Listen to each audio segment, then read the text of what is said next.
and I'm continuing our 2019 Gen Con coverage. I am here with I feel like you're a good friend of mine, Jonathan Pack Canton.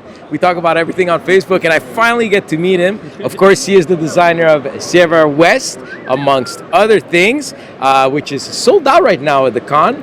Jonathan, how you doing, man? I'm okay. I'm tired, but I'm all right. Yeah, I've heard the story. His hotel caught on fire. Let's not get into that. I haven't slept in about 30-something hours, and the hotel did catch on fire. But I'm sure you'll do fine, though. And you're going to give us a quick overview and an unboxing, because this is your only copy left. It's the only copy left. So we sold through these really quick on the first couple days, and it was gone. We even sold the demo copy, and the last one is my personal copy, which I'm going to take back to California.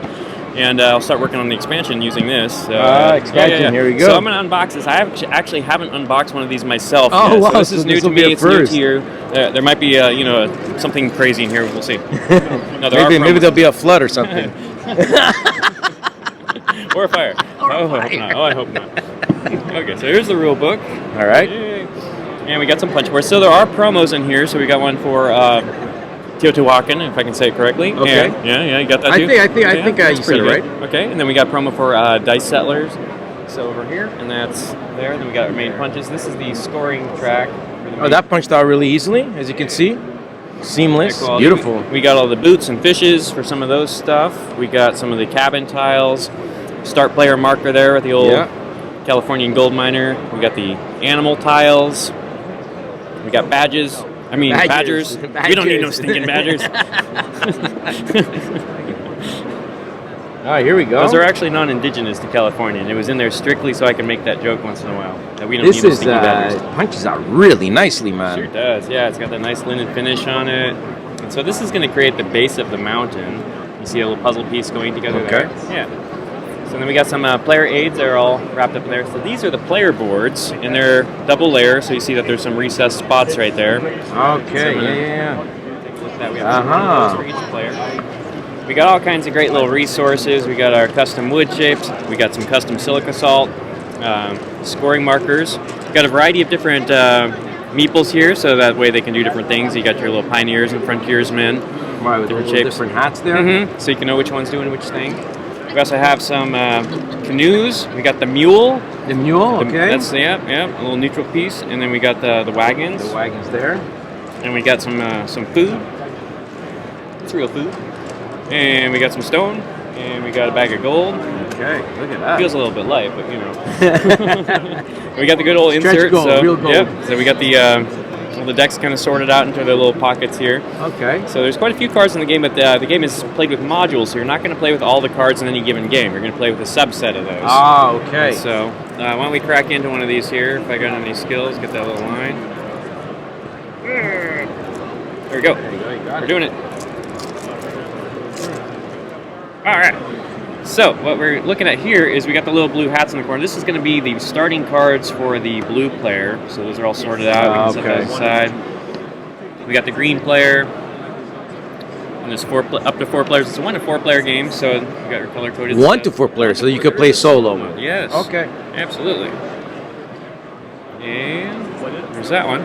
So then we got cards that have little markings in the corner that show which module this would go for. And so the first one that we've cracked into here is the Apple Hill module.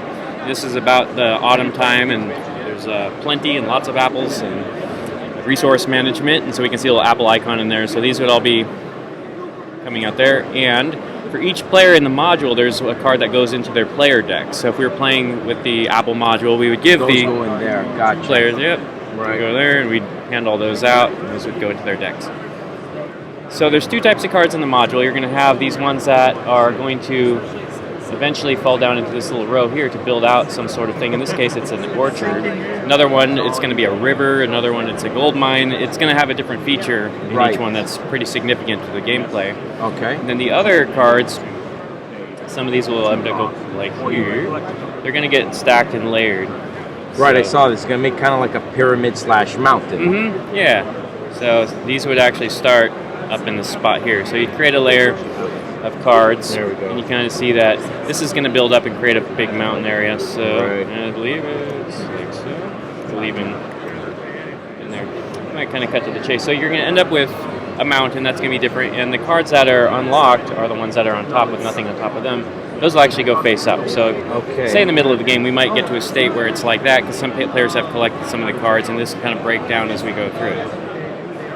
All right, so let's look at what some of these cards do. I'll lay out what the player board does. So player board, you're going to draw some cards. So it's a deck builder. These will be shuffled. If you've acquired any cards from Mountain, they will have gone into your deck, and you'll draw some of those. And you're going to pick 3 of them out, and you're going to play 3 of them on your turn. There's a planning step, in which case you would come over here, and you're going to stick 1 card in the center like that, and then you're going to tuck 1 card like so, and like so. Now we need some meeples.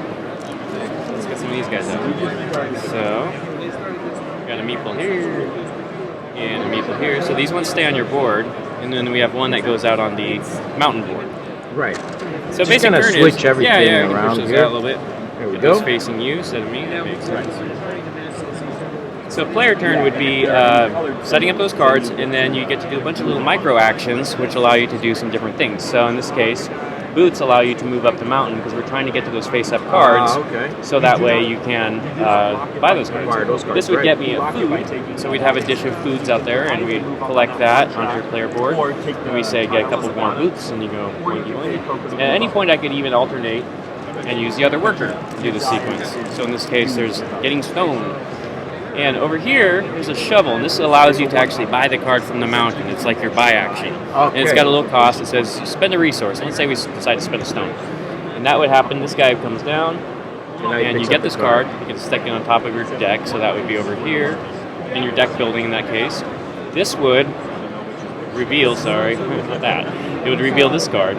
And if it's an orchard card, that's what's going to make these kind of grow. Those are okay. Those go down. So as there. those get unlocked, they'll kind of spill out, and this will fill out the game. And that's it. So we'd continue along our actions, taking some boots and climbing around and doing things. Here's some gold we'd get, and we'd collect these resources into a pool, and eventually get to the end after you do a series of actions. And then you got a little worker placement stage where you can come over here and you can spend resources. Say we have these, we could spend a worker to go there, and then spend what it says, which is 2 stone and a food. And it'll allow you to go up a scoring track. You need to have a piece over here, and you send on that scoring track, you get immediate bonus, and at the end of the game, this is going to get you victory points based on where all your guys are. So where you you're total them scoring. up, I'm assuming, right? If you total them up, times where your wagon is on the wagon trail. So okay. over here, we'd have all the wagons, and you'd be spending boots and resources over the course of the game to move this along. And this is your master multiplier that's going to multiply all of your positions Okay. on the scoring track. So say late in the game, we might see something like this, where this player has gone up on each of these tracks. We would look at this and go, this is 3 times each of these positions, and that'd be your multipliers for scoring in that way.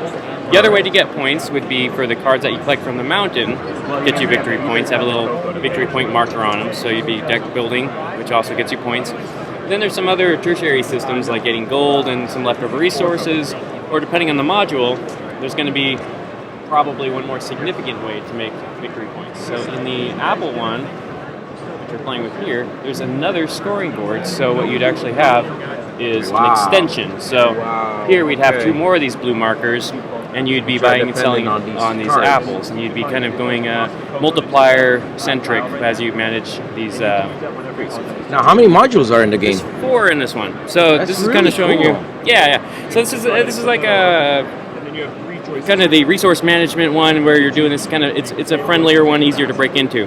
Some of the other ones would be more like there's a river and you actually have the little canoes and the river goes out here and you're sending little guys up and then you're getting fish and there's a finite amount of fish, so if you get the fish then you can't get the fish until when it goes back in the sea, that sort of thing. And so it's a little tighter. There's another one where there's a mine, and so you go into the mine and you have to watch out for rock collapses and you bring your lanterns down there, and as you bring out the gold you put it in your little mine carts, and that makes it worth a lot more in that one. That's the Gold Rush variant. So gold is worth about 3 times as much in that one. And so That's really cool. So you got a focus- lot of different mechanism in the game itself. Yeah, so your central, what you're doing on a turn is going to be very similar, that you're kind of programming these actions and choosing which order to resolve them, but the means to an end is going to be different. Like you're doing this to harvest stuff here and all that. The other ones could be I'm going into the mine to mine in this other one, and they'll have a very different feeling. And the entire mountain is built out of cards that will interact with that module. With that mine itself. That's really cool. I'm actually looking forward to reviewing this game. It is sold out here. Hopefully we could get review copies back home in Montreal. I'll bug Mr. Jonathan Pat Canton here in his hometown of California. Listen, man, yeah, you got more? You want to show us more? Well, I'm just showing some summon tokens. Like in the river module, we'd be using all these fish, which are exclusive to that one. In the bandits one, we have these outlaws, and so we'd be collecting these guys for bounty. So those are exclusive to one of the modules. And these are the little mine carts I was talking about. So you'd be loading up your gold in these in the Gold Rush version. And in the Apple Hill one, you have one thing I'll jump into a little bit. So we have these resources which belong to a given player once they harvest them. The apple one, there's so many apples that you can't possibly eat them all in a lot of cases. So these would be tracked with little markers.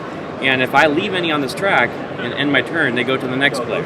And so they could use them and the next player. So you're always trying to be as greedy as you can and eat as many apples as you can. But there's a lot of apples. So much you can eat, right? So, and you hear a lot of the joke, how you like them apples? That's really cool, man. So this looks fantastic. I like the system. This is something fresh and new I haven't seen before. Like I said, it looks fantastic. Punched out great.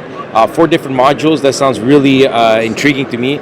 Especially, I think even just with one module, it seems like there's a lot of paths to victory, right? Mm-hmm. Yeah, there's things you can focus on, definitely. You can focus on the deck building part. You can focus on moving these up. You can focus on that up. There's definitely different ways you can go. You can be divergent, and there's some things, there's another system where you're building little cabins, and you can focus on that, which is like a tighter little engine building system. Okay, like a little bit of an engine builder. So you can go that way. There's definitely some different ways you can go within any given module, and then across modules, there's even newer ways to go. This looks absolutely fantastic. I was with you at the beginning with Hangtown way back when, and I like that game quite a bit actually. And now I'm looking at Sierra West, and it looks fantastic, and I think I'm going to like this one as well. So hopefully, keep an eye out on Bored to Death, Jonathan Pat Canton's game, Sierra West. We'll get some review copies, and we'll show them to you. Thanks a lot, Jonathan. Hey, thank you. Subscribe now to our channel to stay in the loop. If you like our work, help us continue by sharing the channel to your gaming group. Thanks for watching and happy gaming.